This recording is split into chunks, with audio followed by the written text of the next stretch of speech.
ठाणे महानगरपालिकेच्या वतीने जागतिक मराठी भाषा दिनानिमित्त मराठी भाषेचे प्राचीनत्व या विषयावर व्याख्यान.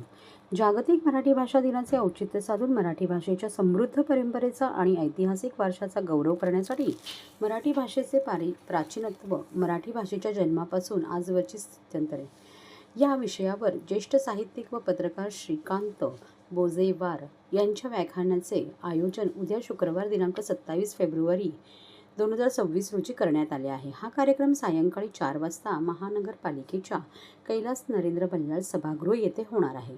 या कार्यक्रमास महापौर शर्मिला पिंपळकर, उपमहापौर कृष्णा पाटील, सभागृह नेते हनुमंत जगदाळे, विरोधी पक्षनेते अशरफ शानू पठाण, अतिरिक्त आयुक्त 1 संदीप माळवी, अतिरिक्त आयुक्त 2 प्रशांत रोडे, उपायुक्त जीजी गोदेपुरे, उमेश बिरारी उपस्थित राहणार आहेत.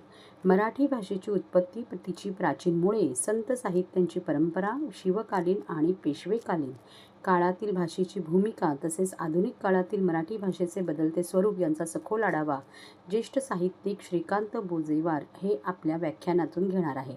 मराठी भाषेचा उगम, तिचे संस्कृत आणि प्राकृत भाषांशी असलेले नाते, विविध शिलालेख आणि ऐतिहासिक दस्तऐवजातील उल्लेख तसेच ज्ञानेश्वर, तुकाराम आदी संतांच्या साहित्यामुळे भाषेला